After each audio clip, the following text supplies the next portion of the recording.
Hello students, welcome back to Prepon. We are meeting after a long time. अब जो lectures हम करेंगे उनमें हम बिल्कुल शुरुआत से चलेंगे, बिगनिंग से चलेंगे और आपको आपके सब्जेक्ट्स को बहुत आसान बनाने के लिए आई हैव ब्रॉट समथिंग। हम लोगों ने देखा है एग्ज़ाम्स में कई बार बहुत छोटे छोटे टर्म्स या फ्रेजेस पूछ लिए जाते हैं, चाहे वो प्रीलिम्स हो या मेंस एग्ज़ाम हो, जहाँ पर उसका मीनिंग पता होना बहुत ज़रूरी है।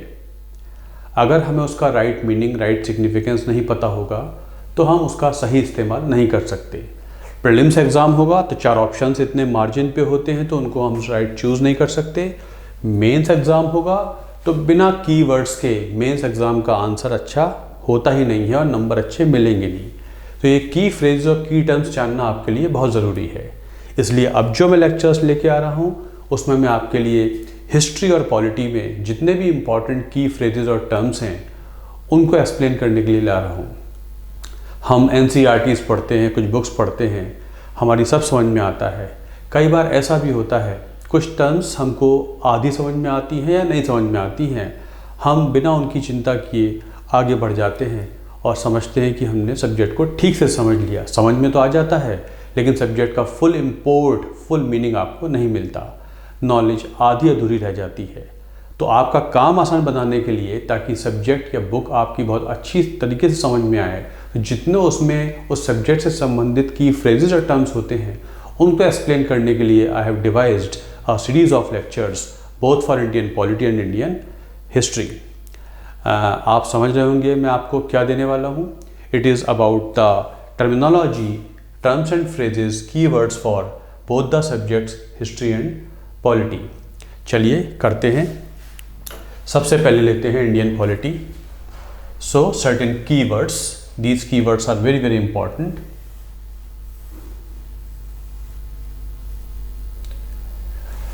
First phrase is separation of powers. First phrase is separation of powers. Indian polity में कोई भी बुक्स पढ़ें या हम कई बार न्यूज़पेपर को पढ़ते हैं कि Supreme Court has asserted that separation of powers should be adhered to. Separation of powers का ध्यान रखना चाहिए। क्या है सेपरेशन ऑफ पावर्स, इसको एसेंशियली समझते हैं। Separation of powers was a concept, was a theory or doctrine given by Montesquieu.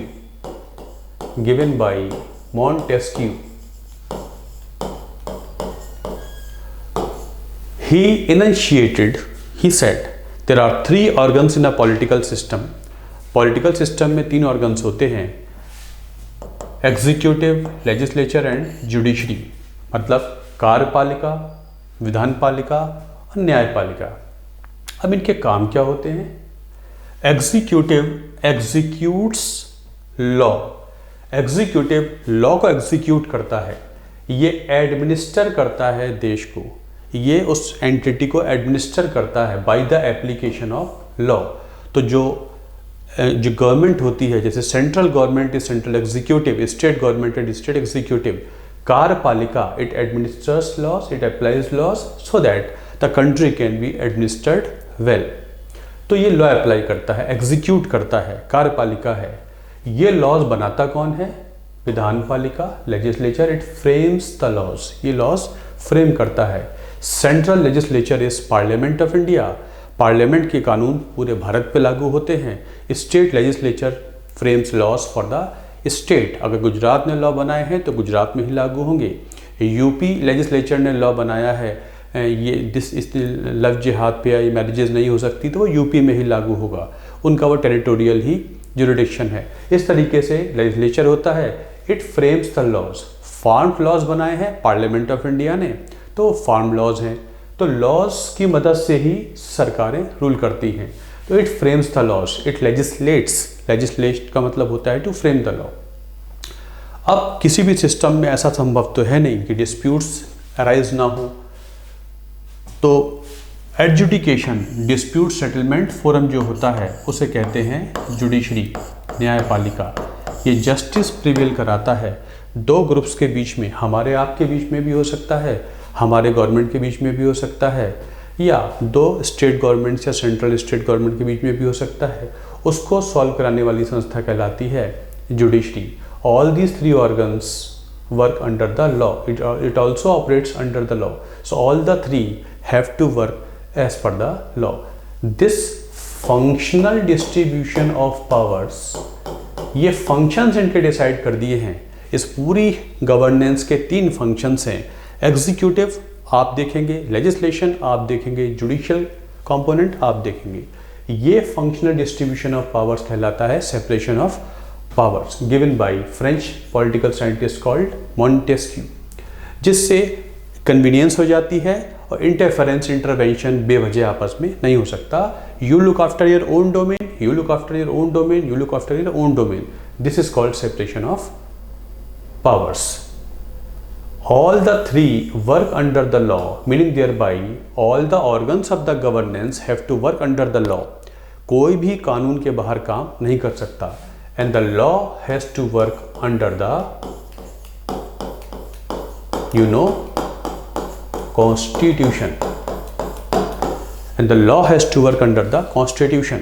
ऐसा कोई लॉ नहीं बन सकता which is not as per the constitution. If any law is framed which is not as per the constitution, the law shall be held as null and void. कानून n number of कानून बन सकते हैं, बहुत सारे laws बन सकते हैं, उनको मैच करना होगा कॉन्स्टिट्यूशन से। मोटे मोटे तौर पे समझें, every organ has to work under the constitution. सबको संविधान के अंदर ही काम करना पड़ेगा। This is called separation of powers given by Montesquieu. आपकी समझ में आ गई होगी बात, called separation of powers. Central level पर central government, central executive, parliament of India, central legislature and Supreme Court is central state union judiciary. State executive, state governments, हर राज्य की, state legislature and high courts and district courts. So this is how things are done. अगले concept की ओर चलते हैं।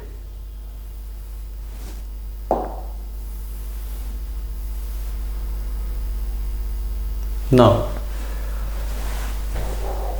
What is constitution? Constitution क्या होता है? Let us see what is constitution. Time and again हम सुनते हैं कॉन्स्टिट्यूशन, कॉन्स्टिट्यूशनल ओथ लेनी चाहिए, कॉन्स्टिट्यूशन की अवहेलना हो रही है, उसे फॉलो नहीं किया जा रहा है। What does it mean? ये होता क्या है? संविधान होता क्या है? The constitution is a basic law document of a country. Obviously, किसी भी सिस्टम को ठीक से चलाने के लिए रूल्स रेगुलेशंस होने ही चाहिए।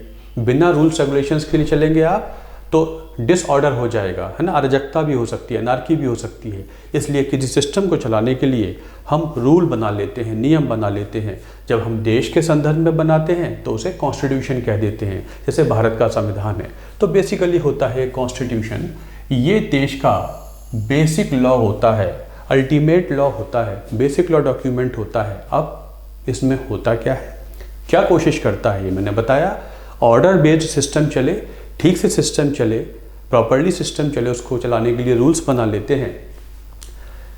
This document defines powers and responsibilities of the organs of the governance. मैंने आपको बताया एग्जीक्यूटिव है, लेजिस्लेचर है, जुडिशरी है, मेन ऑर्गन्स हैं। इनके साथ और ऑर्गन्स भी काम करते हैं। Comptroller and auditor general of India है, यूपीएससी है, अटॉर्नी जनरल ऑफ इंडिया है, नेशनल कमीशंस हैं बहुत सारे। Various allied bodies are also there which also assist these organs in running the country very well. तो ये उनकी पावर्स और रिस्पॉन्सिबिलिटीज़ डिफाइन करता है। ये बताता है कि ये आपकी पावर्स हैं, ये रिस्पॉन्सिबिलिटीज़ हैं, ये आपको देनी पड़ेंगी, ये आपको फुलफिल करनी पड़ेंगी। पावरफुल बना दिया, एम्पावर कर दिया गवर्नमेंट को कि आपके पास ये अधिकार हैं, ऐसे ऐसे हो सकता है, ये लॉज आप बना सकते हैं, ये यूनियन लिस्ट है, ये स्टेट लिस्ट है, ये कॉन्करेंट लिस्ट है, लिस्ट के मुद्दों पर आप लॉ बना सकते हैं। तो वो लॉ बना देंगे क्योंकि उनकी पावर्स रिस्पॉन्सिबिलिटीज संविधान में डिफाइंड हैं। पावर्स रिस्पॉन्सिबिलिटीज दे देने का मतलब ये नहीं है कि एब्सोल्युटली दे दी हैं। कॉन्स्टिट्यूशन का एक काम ये भी होता है कि वो ये भी बताता है कि आप किस हद तक अपने डोमेन में किस हद तक काम कर सकते हैं। मतलब ये कि आपके ऊपर लिमिटेशंस भी हैं। आप अगर इस मुद्दे पर लॉ बनाएंगे तो आप इस लिमिट तक ही बना सकते हैं, इस लिमिट के बाहर आप काम नहीं कर सकते। अपने अपने डोमेन के बाहर कोई ऑर्गन काम नहीं कर सकता। So it also puts or imposes limitations on them, obviously there cannot be any entity, any body which can have absolute power. अगर किसी के पास एब्सोल्यूट पावर आ जाएगी तो अनअकाउंटेबिलिटी हो जाएगी, और अनअकाउंटेबिलिटी का मतलब जब जवाबदेही नहीं होगी तो उसका मतलब मिसरूल हो सकता है, टोटलिटेरियन गवर्नमेंट हो सकती है, डिक्टेटरशिप हो सकती है। इसलिए सभी की जवाबदेही है, और जवाबदेही ही कहाँ से तय होगी? कॉन्स्टिट्यूशन से होती है। तो एक तरफ तो कॉन्स्टिट्यूशन आपको एम्पावर करता है, बहुत सारी पावर्स देता है, साथ साथ ये भी बताता है किस हद के आगे आपको नहीं जाना है। It also puts limitations on them. एक बात हो गई सरकार और सरकारी संबंधित ऑर्गन्स को उनकी ताकतें बता दी और ये बता दिया कि क्या क्या रिस्पॉन्सिबिलिटीज़ हैं और किस लिमिटेशन में काम करना है। साथ साथ ये हमको भी बताता है कि क्या आपके अधिकार हैं। सरकार does the governance, we are the governed, they are the government, we are the governed. हम जो शासित हैं, हमारे ऊपर शासन होगा, हमारे ये अधिकार हैं, ये अधिकार हमको देना सरकारों का या कॉन्स्टिट्यूशनल ऑर्गन्स का काम है। अगर मुझे कोई शिकायत है, मैं कोर्ट में जाऊंगा, मेरी बात सुनना कोर्टों की कॉन्स्टिट्यूशनल ड्यूटी है, वो उसको एब्डिकेट नहीं कर सकते, उसे छोड़ नहीं कर सकते। ये हो जाता है। तो I have been given lot of rights, मेरे राइट्स फुलफिलमेंट इन ऑर्गन्स की ड्यूटी है। तो आप यहाँ ये भी समझ सकते हैं कि ये जो राइट्स हैं, मेरे rights work as limitations on the organs. बात समझ में आई? जो मेरे अधिकार हैं वही तो सरकारों पर एक लिमिटेशन के तौर पे काम करते हैं कि सरकारें ऐसा काम नहीं कर सकती हैं जिससे मेरे ऑर्गन्स, मेरे राइट्स वॉयलेट हों। तो मेरे राइट्स एक तरीके से लिमिटेशंस के तौर पे भी काम करते हैं। साथ साथ अगर सरकार की ड्यूटीज़ हैं तो कुछ ड्यूटीज़ मुझसे भी आशा की जाती हैं। तो एक तरफ ये सरकारों को, सरकारी ऑर्गन्स को, गवर्नमेंटल ऑर्गन्स को उनकी पावर्स, रिस्पॉन्सिबिलिटीज़ बताता है, हमको भी हमारी राइट्स और रिस्पॉन्सिबिलिटीज़ बताता है। इट इज़ ऑल्सो, अब कॉन्स्टिट्यूशन आपने बना लिया। बेसिकली कॉन्स्टिट्यूशन होता क्या है? Constitution is the readymade solution to the problems that may arise in this political system. यही तो होता है कि जो भी प्रॉब्लम्स हो सकती हैं उसका रेडीमेड सॉल्यूशन है। इस सॉल्यूशन का जो ये सिस्टम बना है, इसके दायरे में आप काम करिए। Problems are very many, problems बहुत सारी हो सकती हैं। ऑल दीज प्रॉब्लम्स का सॉल्यूशन कॉन्स्टिट्यूशन से रेफरेंस के तौर पे तो मिल जाएगा, लेकिन वहाँ से समझा जा सकता है, लेकिन सब कुछ लिखा हुआ तो नहीं है। Problems keep on changing, new and new problems keep on rising. पहले साइबर क्राइम्स नहीं हुआ करते थे, आज साइबर क्राइम्स हुआ करते हैं। पहले ट्रांसजेंडर्स के राइट्स नहीं हुआ करते थे, आज ट्रांसजेंडर्स के राइट्स हुआ करते हैं। राइट टू प्राइवेसी पहले नहीं होता था, आज साफ साफ हुआ करता है। इस तरीके से इन जो नए उभरते हुए कंसेप्ट्स हैं, अंडरस्टैंडिंग्स हैं, इनको भी शेप देने के लिए कॉन्स्टिट्यूशन में चेंज नहीं करना पड़ता। ऐसे तो चेंज करते रहेंगे तो कॉन्स्टिट्यूशन बहुत बड़ा डॉक्यूमेंट हो जाएगा, ये उसका उद्देश्य नहीं है। ये तो एक दिशा दिखाता है, एक धारा प्रवाह बताता है, इस प्रवाह में आप चलते चले जाइए। इसलिए संविधान को समझते हुए हम बहुत सारे लॉज बनाते रहते हैं, लॉज बनाते रहते हैं। फार्मर्स बिल्स है ना, फार्मर्स बिल्स हुए, फार्मर्स बिल्स जब पास हो गए तो क्या हो गए? वो एक्ट हो गए। कोई भी बिल जब पास हो जाता है तो वो एक्ट कहलाता है, मतलब अब इस पे सरकारें एक्ट करें, इन्हें एग्जीक्यूट करें, एक्ट करें, तो इनको लॉज भी कह देते हैं। तो hence various laws are framed.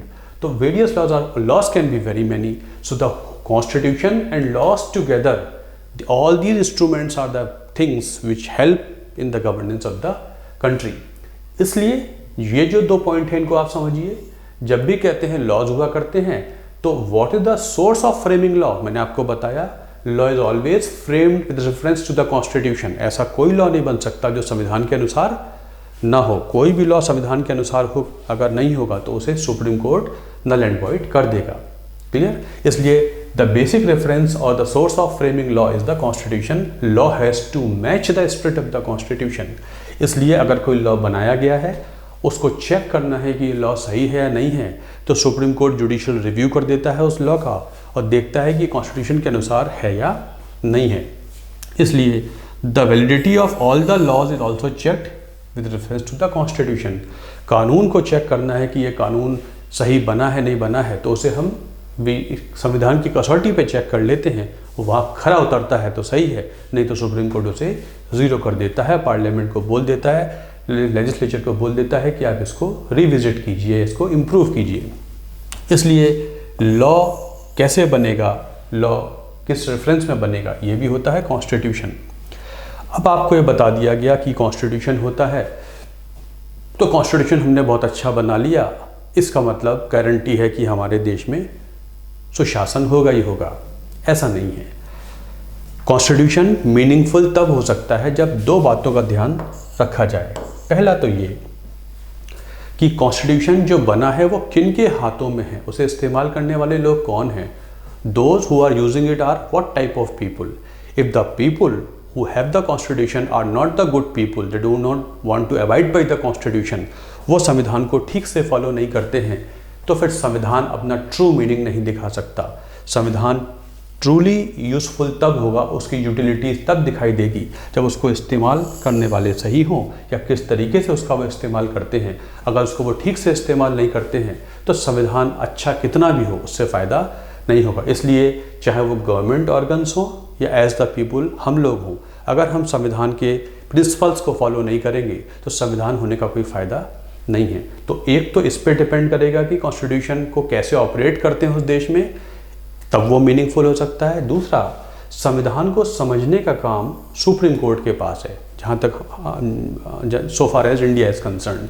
How it is interpreted by the courts also is important for the constitution to come out with its best meaning. उस देश के कोर्ट्स अगर फुल्ली इंडिपेंडेंस के साथ काम नहीं करते हैं, फ्रीली काम नहीं करते हैं, संविधान को ब्रॉडली इंटरप्रेट नहीं करते हैं, नैरो मीनिंग में जाते हैं, तो फिर संविधान अपना ट्रू मीनिंग नहीं दिखा पाएगा।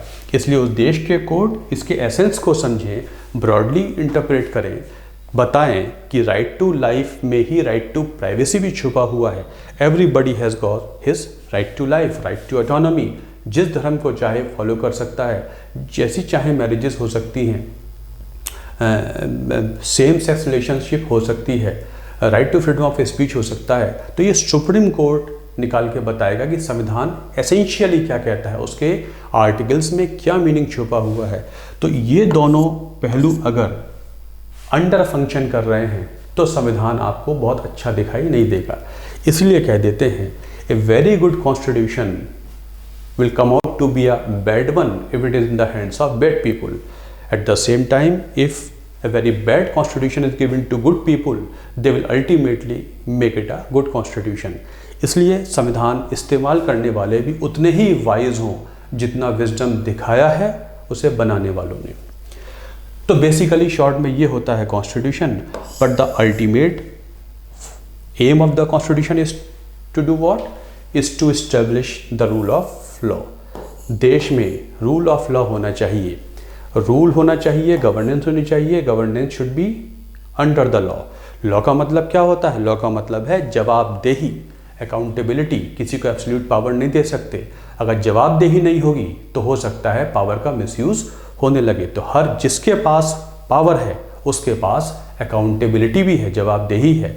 जब ये एलिमेंट फॉलो होगा तभी रूल ऑफ लॉ होगा। हम सुनते हैं, पढ़ते हैं अखबारों में कि वहाँ पर क्राइम बढ़ता जा रहा है, रूल ऑफ लॉ नहीं है। इसका मतलब वहाँ पर रूल्स की, रेगुलेशंस की, संविधान की कोई परवाह नहीं हो रही है, क्योंकि अकाउंटेबिलिटी कोई फील करता ही नहीं है और बिना डरे लोग एक्शंस करते रहते हैं, क्राइम करते रहते हैं। तो what is rule of law? Rule of law हम बहुत बड़ा मीनिंग, बड़ा कंसेप्ट होता है, हम अलग से समझेंगे। तो ultimate function of the constitution is to establish the rule of law. So there is a constitution, होता है देश में कॉन्स्टिट्यूशन, ताकि देश या सिस्टम ठीक तरीके से चलता रहे और प्रॉब्लम्स जो अराइज होती हैं उनके सॉल्यूशंस हमको मिलते रहें। Got my point? This is what I want to tell you. हमने दो चीज़ें आज समझी कि सेपरेशन ऑफ पावर्स क्या होता है और कॉन्स्टिट्यूशन क्या होता है। Thanks a lot for watching this video. इस तरीके से हमारी टर्म्स एंड फ्रेजेस की सीरीज़ आती रहेगी हिस्ट्री पॉलिटी में, और आपको इस तरीके से आपका नॉलेज बेस बढ़ता रहेगा। आपको सब्जेक्ट समझने में बहुत आसानी होगी। Thank you very much.